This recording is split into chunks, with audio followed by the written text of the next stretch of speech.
مولا حسین کی ایک کنیز تھی جس کا نام بی بی شیرین بتایا گیا ہے. وہ سیدہ فاطمہ الزہرا رضی اللہ تعالیٰ عنہ کی بھی خدمت کر چکی ہیں. بی بی شیرین اس کو حضرت امام حسین نے آزاد کر دیا تھا.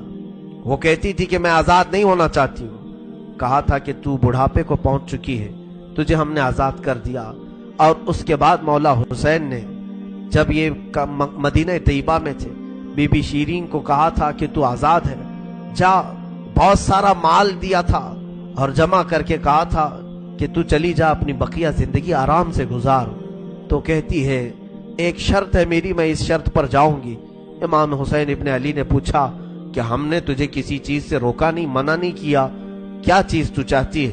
بی بی شیرین نے کہا تھا کہ مولا حسین بس چاہتی ہوں کہ میں گھر بنا لوں, گھر میں رہوں, ایک بار آپ اپنے قدم رکھ دینا, ہم غریبوں کے گھر پر ایک بار آپ تشریف لے آئیں, میری وہ معراج ہو جائے گی. امام حسین نے کہا بس اتنی سی بات, ہم تو غریبوں کے گھر روز جانا پسند کرتے ہیں, ہم روز جانا پسند کریں, جا ٹھیک ہے تیرے گھر ہم آئیں گے. اور بی بی شیرین نے کہا نہیں مولا, میری ایک درخواست یہ ہے کہ آپ اپنے خاندان کے ساتھ آئیں گے, اپنے شہزادوں شہزادیوں عورتوں کے ساتھ آئیں گے. مولا حسین نے ساری عورتوں سے کہا دیکھو بی بی شیرین کہتی ہے اس کے گھر دعوت ہے, ہم سب آئیں گے. اور اس کو بطور مسکراتے ہوئے آپ نے فرمایا بی بی شیرین ایسا نہ ہو کہ ہم آئیں اور تو پہچان ہی نہ سکے, ایسا نہ ہو کہ تو پہچان ہی نہ سکے. قدموں میں گر گئی, کہا کہ میں آپ کے گھر کی کھائی ہوئی, میں آپ کی پروردہ, کبھی آپ کو نہ پہچانوں, ایسا کیسے ہو سکتا ہے. وہ خاتون گئی, کوفہ کے قریب ایک چھوٹی سی بستی میں گھر بنایا, بڑا اچھا سا گھر بنایا.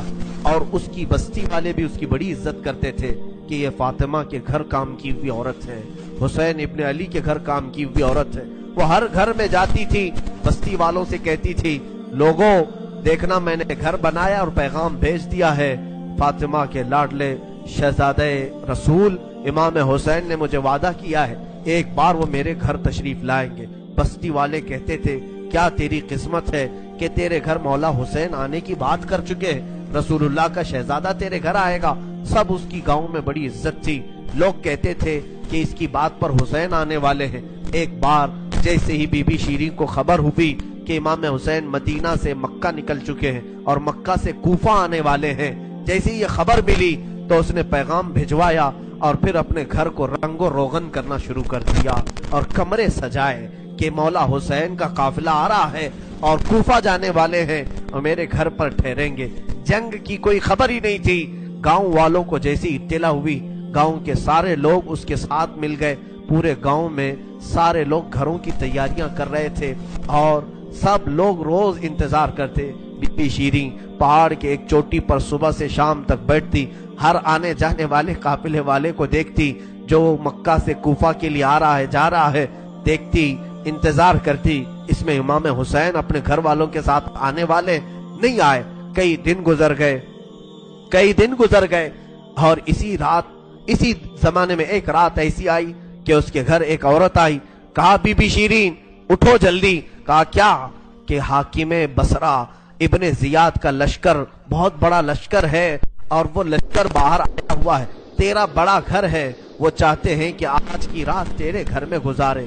کہا کون لوگ ہیں, کیوں آئے ہیں؟ کہا سنا ہے کہ ایک باغی نے بغاوت کی تھی اور اس کا سر کچل دیا گیا, اسے مار کر کے اس کا سر لایا گیا ہے اور اسی کو دمشق امیر المومنین یزید کے پاس لے جایا جا رہا ہے. بی بی شیرین نے کہا پتہ نہیں کون سا باغی تھا, کس نے بغاوت کی تھی, کس سے جنگ ہوئی تھی, خبر نہیں ہے. بہرحال اگر حاکم کا قافلہ گھر کے دروازے پر کھڑا ہے تو میں دروازہ کھول دیتی ہوں. دروازہ اس نے کھولا, بہت سارے رات کا وقت ہے, شہزادوں کے سر نیزوں پر لٹکے ہوئے ہیں. حسین ابن علی کا چہرہ دھول میں اٹا ہوا تھا, زلفیں چہرے پر آئی ہوئی تھیں, بیبیاں سب باندی بنا کر لائی گئی تھیں اور سب جکڑی ہوئی تھیں, چہرے ان کے بالوں سے ڈھاکے ہوئے تھے. اس خاتون نے دیکھا اور کہا ہائے ہائے افسوس, قیدی آئے ہیں میرے گھر. مولا حسین کہتے تھے قیدیوں کے ساتھ اچھا سلوک کیا جائے, قیدیوں کے ساتھ اچھا سلوک کیا جائے. اس نے اپنے گھر میں اندر داخل کیا, جو حاکم, جو اس کے سپہ سالار تھے, ان سب کو اندر بلایا, رات گزارنے کا